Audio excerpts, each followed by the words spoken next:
E continua a guerra das inteligências artificiais, agora foi a vez do Google anunciar novos modelos. Então, esse modelo, né, que é novo em particular, é a versão final do Gemini 2.0 Flash. O Google atualmente está adotando a seguinte estratégia. Eles lançam um modelo experimental de forma gratuita para colher feedback e daí esse modelo passa por melhorias baseado no feedback dos usuários para aí sim eles lançarem um modelo final e revelar o seu preço, que esse foi o grande choque desse anúncio. Então ontem tivemos o preço final do Gemini 2.0 Flash. O modelo passou por melhorias e agora a gente tem um preço que, né, para muitos foi uma surpresa. Então só para a gente ter uma noção, né, da onde que a gente está, tem assim vários sites que fazem análise sobre as inteligências artificiais e para a gente ter uma noção, a gente tem aqui esse site que é o Artificial Analytics e ele compara vários modelos baseados em vários itens, qualidade, velocidade e preço. E aqui a gente tem esse dado não atualizado, então isso está comparando o modelo Flash 2.0 experimental. Isso é antes do anúncio da versão final que a gente recebeu ontem. E aqui, esse modelo em particular, ele está aí na posição número 5. Mas, em regras gerais, esses modelos aí estão comparados, né, em diversos itens. E quais são esses itens? Né? Os itens que a gente meio que, né, quando veio aí o boom do DeepSeek R1, todo mundo passou a prestar atenção nessas comparações. Então, vai de resolver problemas matemáticos, como também codificar problemas gerais, entre outras soluções. Então, nesse post, a gente tem um anúncio, né, da versão final do Gemini 2.0 Flash, então está disponível para todo mundo, então agora você pode utilizar comercialmente esse modelo. E daí a gente teve o anúncio do Gemini 2.0 Flash, que é um modelo mais leve e muito mais rápido do que o Gemini 2.0 Flash. E daí a gente teve também o anúncio do modelo experimental do 2.0 Pro, né, que é já um modelo maior, que é responsável para resolver problemas de código e problemas complexos. Então, geralmente, né, quando a gente tem aí esses diferentes modelos, a gente vai ter diferentes tarefas para cada um, como também diferentes custos. Né? No vídeo anterior, quando eu falei lá do DeepSeek R1, né, eu falei que esse modelo em particular ia mexer no mercado e a gente está vendo aí o resultado. As pessoas estão correndo atrás e é um ponto muito importante. Muitas vezes as pessoas olham como tecnologia com um viés político, mas o objetivo da gente analisar esses modelos é da parte tecnológica, da parte técnica. Então, o que é que isso afeta o nosso dia a dia como desenvolvedores? Então, esse é o foco principal do canal, né, da gente abordar esse tipo de assunto. E um ponto muito importante também quando a gente compara modelos, a gente vê a capacidade de cada um desses modelos, porque eles têm interações diferentes, eles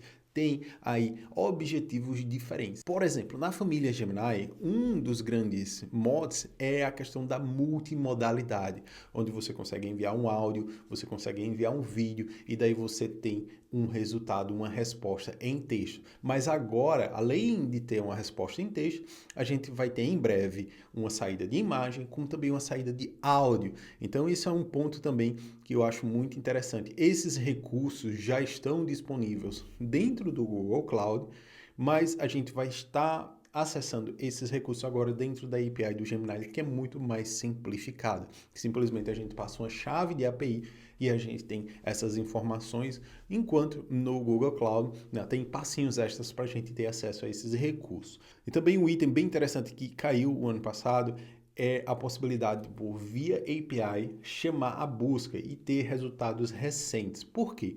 Esse modelo Gemini 2.0 Flash, a data que esse modelo parou de treinar foi junho de 2024. Então, tudo que veio depois de junho de 2024, o modelo em si não vai ter acesso, mas se eu quiser ter acesso à informação atualizada, o que é que eu faço? Eu plugo esse modelo junto com a busca. E a gente está falando de Google, a gente está falando de Gemini, então esses dois itens conversam muito bem. A gente já viu a parte do desempenho lá nos gráficos, eu quero ver, né, esses novos modelos sendo aplicados nesse gráfico aqui, né, depois de passarem por uma bateria de teste para ver onde é que eles estão posicionados. Mas agora sim vem o ponto, para mim, que é o ponto principal desse lançamento, que é o custo. Se a gente olhar aqui, né, o Gemini 2.0 Flash, ele tem um custo por milhões de tokens de 10 centavos. Isso mesmo, 10 centavos.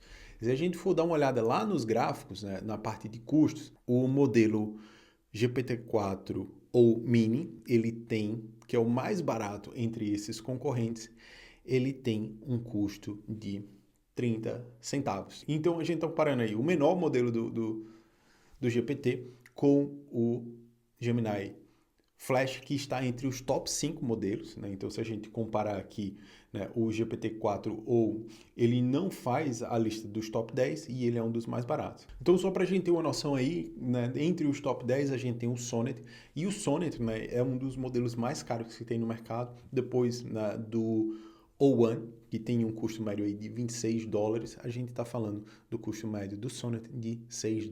10 centavos para $6 é muita diferença. Então, isso, né, traz uma possibilidade da gente criar nossas aplicações utilizando IA generativa e com um custo muito mais acessível. E esse modelo vem aí muito mais barato com o DeepSeek R1, né? Que se a gente fosse comparar, tinha que ser o Flash Thinking, mas se a gente comparasse com o DeepSeek V3, que acredito que o V3 está aí na casa dos 15 centavos, então o Gemini 2.0 Flash ainda é muito mais barato do que o DeepSeek V3. Esses são os anúncios especiais. Além disso, a gente teve aí dentro do Gemini a aplicação para usuários, a inclusão desses novos modelos, então a gente consegue trabalhar com o Flash Thinking. Então aqui eu pedi para ele planejar, né? Então meio que eu perguntei como é que eu poderia criar uma aplicação React que gera histórias infantis utilizando a API do Gemini. Foi um dos exercícios que a gente viu no vídeo anterior. Então aqui ele está utilizando o Flash Thinking, então é muito parecido com o processo, né, de quebrar a tarefa e ir raciocinando sobre essa tarefa, e daí a gente tem ao final a resposta. Inicialmente, esse reasoning está acontecendo em inglês, mas eu fiz a pergunta em português e ele nos dá a saída em português e ele explica todo o passo a passo da gente criar essa aplicação que gera histórias infantis utilizando a API do Gemini. Outro ponto que é muito interessante também foi o tempo dessa resposta. Esse Flash Thinking, a resposta dele foi muito rápida. A gente pode fazer o mesmo teste dentro do Google AI Studio e lá a gente vai ter, né, a contagem do tempo para a resposta daquele resultado. Então, outro teste que eu fiz aqui também foi o Flash Thinking junto com as apps do Google. Então, nesse caso, o que foi que eu fiz? Eu passei o vídeo onde eu mostro como fazer a utilização do Bolt com o Gemini para criar uma app de histórias infantis. E daí eu fiz só o teste, né? Poderia fazer um blog post baseado nesse vídeo.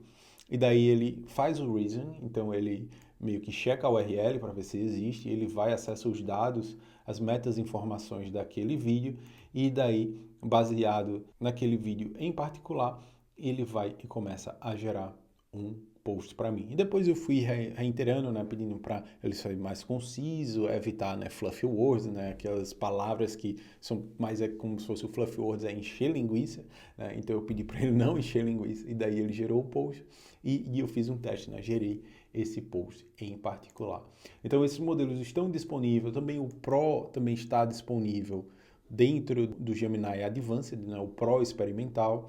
Depois eu vou fazer mais testes sobre o Pro experimental e tentar comparar, né, o Cloud com o Pro e o DeepSeek R1 para ver como é que eles performam. E outra alternativa também que a gente tem é o Google AI Studio, onde a gente consegue testar esses modelos de uma forma mais técnica. Também eu consigo ter um controle sobre a personalização do modelo, habilitar a function calling, como também a parte de dados estruturados, se eu quiser ter essa resposta em JSON, que também tem vídeo aqui no canal falando sobre isso, como também a sua criatividade, a gente consegue aqui ter esse controle. Só uma alteração que eu fiz, eu estava em Portugal, o modelo Flashlight não estava disponível ainda em Portugal, então eu fiz um trickzinho, eu usei uma CDN para ter acesso tanto ao Flashlight quanto ao Pro Experimental, aqui que é a versão mais recente da versão Pro 2.0. E o que eu vou fazer é, eu vou utilizar o Flashlight para a gente fazer aquela mesma aplicação de criar histórias infantis com React.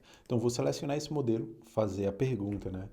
Como poderia criar uma aplicação React para gerar histórias infantis com a API do Gemini? A gente está nos 10, 11, 12 segundos, ele está gerando uma aplicação completa. Daí, depois de gerar uma aplicação completa, ele explicou como funciona toda a aplicação e isso tudo saiu em 16 segundos. Então, essa parte de processamento, gerar o código, então, claro, vou precisar pegar essas informações, jogar em um editor de código para ver se realmente, né, essa API funciona, mas é, assim, um resultado surpreendente, né? A gente tem essa quantidade de informação, uma saída de 3.000 tokens. Aqui a gente tem uma opção, não vou analisar o código agora, vou analisar com calma, né, para a gente ter um outro vídeo comparando esses modelos na parte de programação, mas outra opção também poderia ser feita era utilizando o modelo Gemini Pro experimental. Então, nesse caso aqui, eu vou fazer um teste que eu fiz recentemente com o Claude, onde analiso um código e peço para ele implementar melhorias. Então, aqui dentro do curso, eu tinha esse arquivo JavaScript aqui, que foi o meu primeiro input. Daí eu pedi para ele sugerir melhorias. E os pontos que o Claude sugeriu foi, né, organizar a estrutura do código, fazer uso de encapsulamento, evitar binds, limpar o código, como também a questão de variáveis mágicas, né, de vez de ter 0,5, né, 0,65, ter uma explicação lógica para esse item, né? Utilizar constantes que expliquem, né, que são esses números mágicos. Então, daí a gente vai utilizar esse código e pedir para o Gemini 2.0 Pro também analisar esse código. Pedir para ele analisar o código e sugerir melhorias. Então, esse modelo em particular, ele vai demorar um pouco mais, porque ele precisa analisar com mais atenção esse código. E daí ele já nos deu o código refatorado e apresentou as melhorias. Então, nesse caso aqui, a resposta foi em 22 segundos. E daí a gente teve as seguintes melhorias. Então, esse código em particular, acho que um dos problemas deles era essa chamada aqui, esse local storage set item. O local storage, em particular, ele espera um texto. Então, você só pode setar texto no local storage. Então, possivelmente, aqui esse código ia quebrar. O Claude, ele conseguiu ver esse problema. Então, na sugestão que ele fez, a gente faça o date now, ponto to string, então ele faz a operação de forma correta. O Gemini, nesse caso, não identificou essa questão, tudo bem, mas as melhorias que ele sugeriu foram pertinentes. Primeiro, organizar as constantes, né, valores que se repetem e valores mágicos em constantes, como também melhoria nas funções, então ele melhorou as funções tendo operações específicas, calcular a porcentagem, exibir o pop-up, salvar as informações, remover o scroll listener. Ele fez essa melhoria. Então, né, aí tá muito bem, especialmente quando a gente compara, né, a questão de preços aí. Possivelmente o Gemini 2.0 Pro vai ser um pouco mais caro que o Flash, mas acredito que não vai ser algo em torno de $6, como a gente tem no Claude, ok? Então a gente está comparando aqui com o Claude, mas o Claude é um dos melhores modelos para codificação, mas também um dos mais caros. Esse foi uma visão meio rápida sobre o assunto, só para a gente cobrir esse lançamento e meio que ter uma noção do que é que está acontecendo no mercado de inteligência artificial e o que é que impacta esse lançamento do Gemini 2.0. E se você gostou de conteúdos como esse, é só assinar o canal e um abraço e até a próxima. Falou, tchau!